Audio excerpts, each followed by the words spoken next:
আসন্ন লোকসভার সাধারণ নির্বাচনে এই পূর্ব ত্রিপুরা আসনে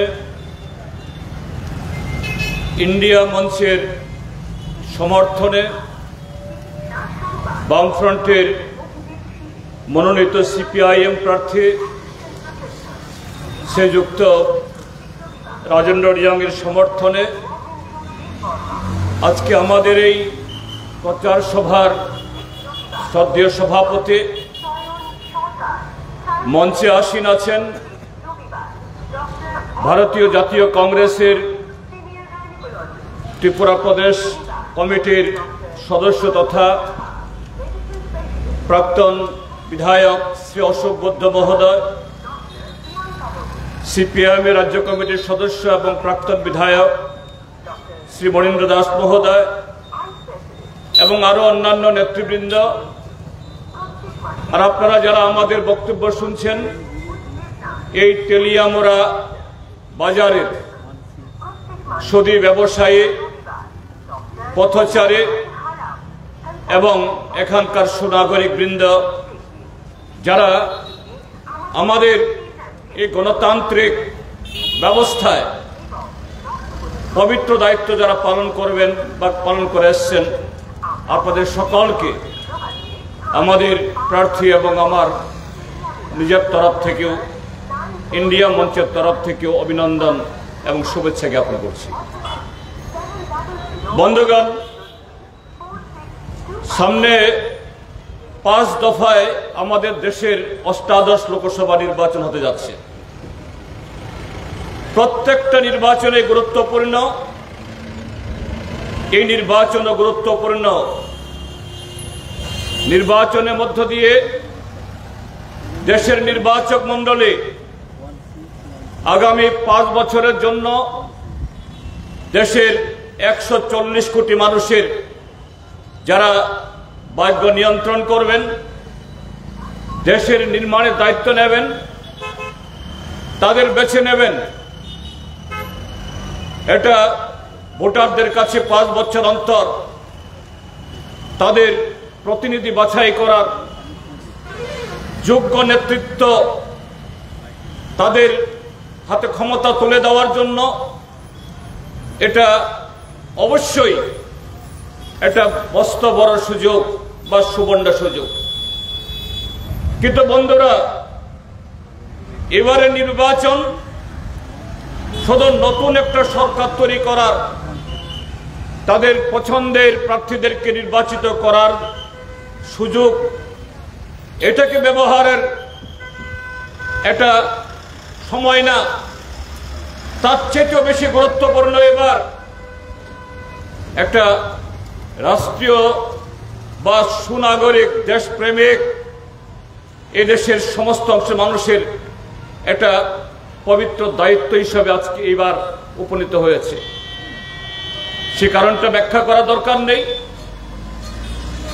গত 10 বছর এদেশের মানুষ যেভাবে প্রতারিত হয়েছেন, লুণ্ঠিত হয়েছেন, প্রতিদিন প্রতিনিয়ত অপদস্থ হচ্ছেন, সে অভিজ্ঞতা থেকে আমরা আজকে আমাদের সামনে বা আগামী নির্বাচন আমাদের কি দায়িত্ব হবে আমরা তা বুঝে নিতে পারি।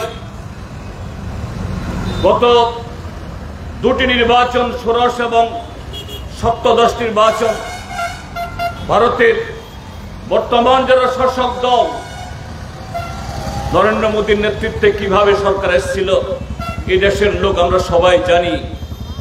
এটাকে ভুলে গেলে হবে না, বিস্মৃত হলে হবে না। 2014 সালে তারা ক্ষমতা এসেছিল দেশের বেকারদেরকে মিথ্যা প্রতিশ্রুতি দিয়ে, কৃষকদেরকে মিথ্যা প্রতিশ্রুতি দিয়ে, দেশের প্রত্যেকটি পরিবারকে মিথ্যা প্রতিশ্রুতি, জিনিসপত্রের দাম কমাবেন সে প্রতিশ্রুতি দিয়ে, বিদেশ থেকে কালো টাকা এনে এই দেশের প্রত্যেক পরিবারের অ্যাকাউন্টে এই 15 লক্ষ টাকা করে জমা দেবেন, এই প্রতিশ্রুতি দিয়ে ক্ষমতায় আসার পর দ্বিতীয়বার তারা তাদের সে প্রতিশ্রুতিগুলো উচ্চারণ করেনি। 2019 সালে এই দেশের মানুষ তৈরি হচ্ছিলেন নরেন্দ্র মোদী ভারতীয় জনতা পার্টি তাদের ক্ষমতা থেকে হটাতে, এবং নিশ্চিতভাবে গেল নির্বাচনে ভারতীয় জনতা পার্টির ক্ষমতা থেকে হটে যাওয়া এটা নিশ্চিত ছিল। কিন্তু নতুন চক্রান্ত আমাদের সামনে নিয়ে আসলেন। নির্বাচন ঘোষণা হওয়ার ঠিক প্রাক্কালে কাশ্মীরের পুলওয়ামাতে 40 জন আমাদের দেশপ্রেমিক সিআরপিএফ জওয়ানদের তাদের রক্ত রাজপথে লুটিয়ে দিয়ে এবং তা দিয়ে আবেগের একটা হাওয়া তুলে সে নির্বাচন তারা জিতেছে। নতুবা 2019 ভারতীয় জনতা পার্টি সরকার আসার কথা ছিল না। গত 5 বছর কিভাবে ঘটনা ঘটলো, সে পুলওয়ামা নিয়ে যে নাটক করলো, তা নিয়ে যে তদন্ত কমিটি হলো, আজকে 5 বছর শেষ হয়ে গেল, 5 বছর যেতে বেশি এই তদন্তের রিপোর্ট বের হয় না। কিন্তু ইতিমধ্যেই সে ঘটনা কিভাবে ঘটানো হয়েছিল, কিভাবে এরকম একটা আবহ তৈরি করা হয়েছিল উন্মোচিত হয়েছে। সত্য লুকানো থাকে না। তৎকালীন কাশ্মীরের রাজ্যপাল মাননীয় সত্যপাল মালিক তিনি প্রকাশ করে দিয়েছেন সেই ঘটনা হতে পারে। রাজ্যপাল হিসেবে তিনি বারে বারে তৎকালীন দেশের স্বরাষ্ট্রমন্ত্রী, স্বরাষ্ট্র মন্ত্রক, এমনকি প্রধানমন্ত্রীর দপ্তরে সতর্কতা পাঠিয়েছিলেন। সেই সতর্কতা শোনা হয়নি। তাদেরকে স্থলপথে পাঠিয়ে দিয়ে এই আক্রমণের সামনে তাদেরকে ফেলে দেওয়া হয়েছিল একটা পরিবেশ তৈরি করার জন্য।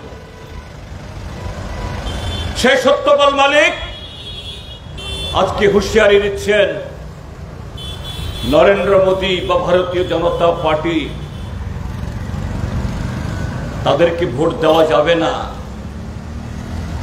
তারা দেশের জওয়ানের শত্রু, দেশের কৃষকদের শত্রু, দেশের যৌবনের শত্রু, এই দেশের আপামর মানুষের শত্রু। 2019 সালে জওয়ানদের রক্ত মারিয়ে পুনরায় সরকার আসার পর আমরা কি দেখেছি গত 5টা বছর? এই 5টা বছর আরো নতুন নতুন কায়দায় এদেশের কৃষক, শ্রমিক, ক্ষেতমজুর, দিনমজুর, যুবক, এদেশের সংখ্যালঘু অংশের মানুষ, এদেশের পিছিয়ে পড়া অংশের মানুষ, তাদেরকে কিভাবে আরো নিষ্পেষিত করা যায়। বিগত 7.5 দশকে এদেশের মানুষ বহু লড়াই সংগ্রাম করে আমাদের দেশের অর্থনৈতিক ক্ষেত্রেতে, সামাজিক ক্ষেত্রেতে, শিক্ষা ক্ষেত্রেতে, বিজ্ঞান প্রযুক্তি সমস্ত ক্ষেত্রেতে যে অর্জন করে এই দেশকে সমৃদ্ধ করেছে। ভারত সবার জগৎ সবার শ্রেষ্ঠ আসনে দেশকে নিয়ে যাওয়ার যে স্বপ্নকে সাকার করার জন্য আমরা যেভাবে এগোচ্ছিলাম, যার ফসল এদেশের সমস্ত অংশের মানুষ ভোগ করতে পারত, তার অধিকার ছিল। গত 5 বছর সে অধিকারগুলোকে কেড়ে নিয়ে মুষ্টিমেয় কিছু পরিবার, একচেটিয়া পুঁজি, কর্পোরেট, তাদের হাতে তুলে দেওয়ার জন্য সমস্ত ধরনের ব্যবস্থাকে তারা সংকুচিত করেছে। পার্লামেন্টকে অন্যায়ভাবে ব্যবহার করে সেখানে জনগণের অধিকারকে আরো সম্প্রসারিত করা না, কিভাবে সংকুচিত করা যায় সেইভাবে পার্লামেন্টকে তারা ব্যবহার করেছে তাদের একনায়তান্ত্রিক, স্বৈরতান্ত্রিক এবং পুঁজিবাদী ব্যবস্থাকে আরো বেশি শক্তিশালী করার জন্য। আপনারা দেখেছেন কিভাবে কৃষকদের বিরুদ্ধে কালো আইন তৈরি করা হয়েছিল। আপনারা দেখেছেন কিভাবে শ্রমিকদের যে অধিকার এটা কেড়ে নেওয়ার জন্য শ্রম কোড নামে নতুন আইন এনেছে। আপনারা দেখেছেন তার আগে 500,000 টাকার নোট বাতিলের নামে এবং তার মধ্য দিয়ে কালো টাকা উদ্ধার করে দেশের বিকাশের নামে কিভাবে শত শত মানুষকে ঠকিয়েছেন, অকালে মৃত্যুর দিকে ঠেলে দিয়েছেন। এদেশের খুচরা ব্যবসা, এদেশের যে ক্ষুদ্র শিল্প এটাকে ধ্বংস করা হয়েছে। আপনারা দেখেছেন করোনা মহামারীর সময়তে মানুষ যখন বিপদে পড়ে, সংকটাপন্ন হয়, যে কোনো মানুষ মানবিক সহযোগিতা দিয়ে, সহায়তা দিয়ে, হাত বাড়িয়ে তার পাশে দাঁড়ায়। কিন্তু সেই করোনার সময়তেও লকডাউন এবং আরো নানা ধরনের বজ্রকে যে থালা বাজানো, গোবর মাখা, এই সমস্ত কাণ্ড কারখানা করে এই দেশের লক্ষ লক্ষ মানুষকে মৃত্যুর দিকে ঠেলে দিয়েছেন, তাদেরকে কর্মচ্যুত করিয়েছেন। এবং সেই সুযোগ নিয়েও আমাদের দেশের একচেটিয়া কোম্পানি, অশোকবাবু এখানে বলেছেন, ওষুধের কোম্পানি করে মানবিকতার বিরুদ্ধে সবচেয়ে বড় শত্রুতা তারা করেছেন। এখানে শ্রেষ্ঠ বন্ধুরা, আমাদের এই দেশ বহু জাতিক, বহু ভাষাভাষীর। এখানে শুধু হিন্দু, মুসলমান, শিখ, খ্রিস্টান ধর্মীয় সে বৈচিত্র্য না।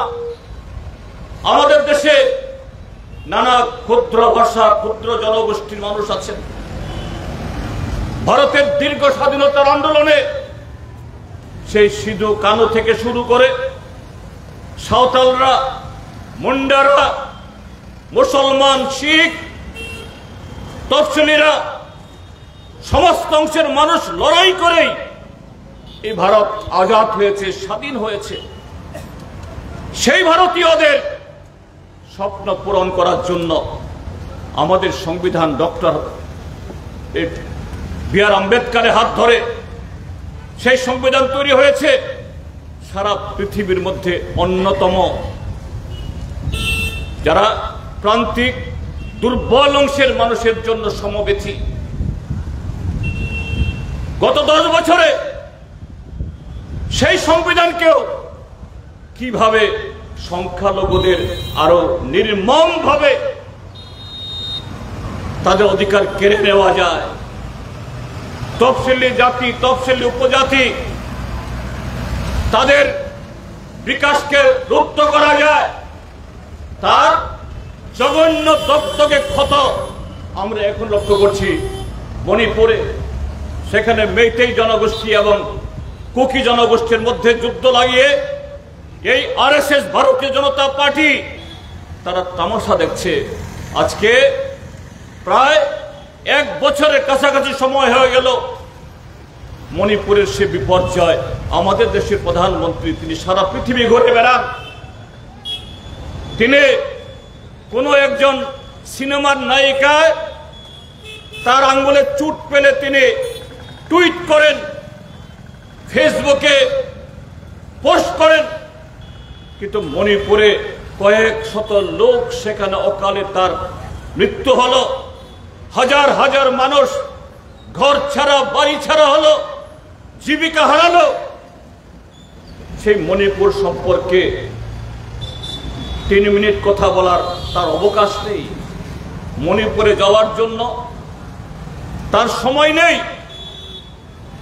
এইভাবে গত 10টি বছর এবং শেষের 5 বছর আমাদের দেশের নাগরিকদের উপরে আরো বেশি নির্যাতন, আরো বেশি আক্রমণ, তাদের অধিকারকে কেড়ে নেওয়ার আরো নগ্ন আক্রমণ করেছে। স্বাভাবিক তার বিরুদ্ধে এদেশের যারা গণতান্ত্রিক আন্দোলনের সাথে যুক্ত মানুষ, বিভিন্ন রাজনৈতিক দল, মতাদর্শগত কর্মসূচিগত ফারাক থাকলেও কিন্তু দেশের সংবিধান যখন দুর্বল হচ্ছে, নাগরিক অধিকার যখন কেড়ে নেওয়া হচ্ছে, দেশটাকেই যখন একচেটিয়া পুঁজির হাতে তুলে দেওয়া হচ্ছে, সেই সময় চুপ থাকতে পারে না, নীরব থাকতে পারে না। তারা ঐক্যবদ্ধ হয়েছেন। সেই সংঘবদ্ধ প্রতিরোধকে মোকাবেলা করার জন্য নরেন্দ্র মোদী ভারতীয় জনতা পার্টির তার রাজনৈতিক নৈতিকতা, রাজনৈতিক সেই সাহস নেই। এটাকে মোকাবেলা করার জন্য তিনি সেই অগণতান্ত্রিক স্বৈরাচারী পথই ধরেছেন। সেই পথ ধরে আপনারা দেখেছেন নির্বাচিত প্রধান মুখ্যমন্ত্রী ঝাড়খণ্ডের এবং দিল্লির এই সাম্প্রতিককালে মাত্র স্বল্পকালীন ক্ষমতায় থাকার সুবাদে দিল্লির আম আদমি পার্টির সরকার দিল্লির মতো একটা জনবহুল রাজ্যে শিক্ষা এবং স্বাস্থ্য আরো বহু ক্ষেত্রেতে তাক লাগানো পরিবর্তন সেখানে এনেছে। মানুষ সমর্থন করেছে, বারে বারে তাদেরকে নির্বাচিত করেছে। যেখানে বিজেপি দেশের সরকার, সেই সরকারের রাজধানী, সেখানেই সমস্ত নেতৃত্ব, মন্ত্রিসভা, সেই রাজ্যে বিধানসভা নির্বাচনে সে আম আদমি পার্টিকে হারাতে পারছে না। সে আম আদমি পার্টিও আজকে এই ইন্ডিয়া মঞ্চের অন্যতম শরিক হিসাবে কিভাবে আগামী দিন দেশকে বাঁচানো, সংবিধানকে রক্ষা করা, সেই শপথ নিয়ে যখন নামছেন, তার বিরুদ্ধে মিথ্যা অজুহাতে শুধু দিল্লির মুখ্যমন্ত্রী না, দিল্লি সরকারের আরো কয়েকজন মন্ত্রী, সাংসদ, ইতিমধ্যে গত পরশুদিন একজন সাংসদকে জামিন দিতে বাধ্য হয়েছে এবং সে জামিন দিতে গিয়ে সুপ্রিম কোর্ট বলেছেন একজন সাংসদকে, একজন নাগরিককে শুধু একটা মিথ্যা অজুহাতে 6টি মাস জেলে পুরে রাখলো, তার কোনো প্রমাণ দাখিল করতে পারলো না, চার্জশিট দিতে পারলো না। ঠিক তেমনি অন্যদের ক্ষেত্রেতেও।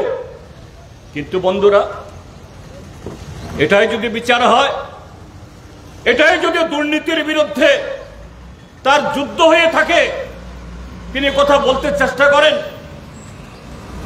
আমি খাবো না, কাউকে খেতেও দেব না, যদি তাই হয়, ইলেকটোরাল বন্ড, নির্বাচনী বন্ড, যে আইন তৈরি হওয়ার সময়তেই সারা দেশ থেকে আপত্তি উঠেছিল, আমাদের সংবিধানে এইভাবে কোন একটা রাজনৈতিক দল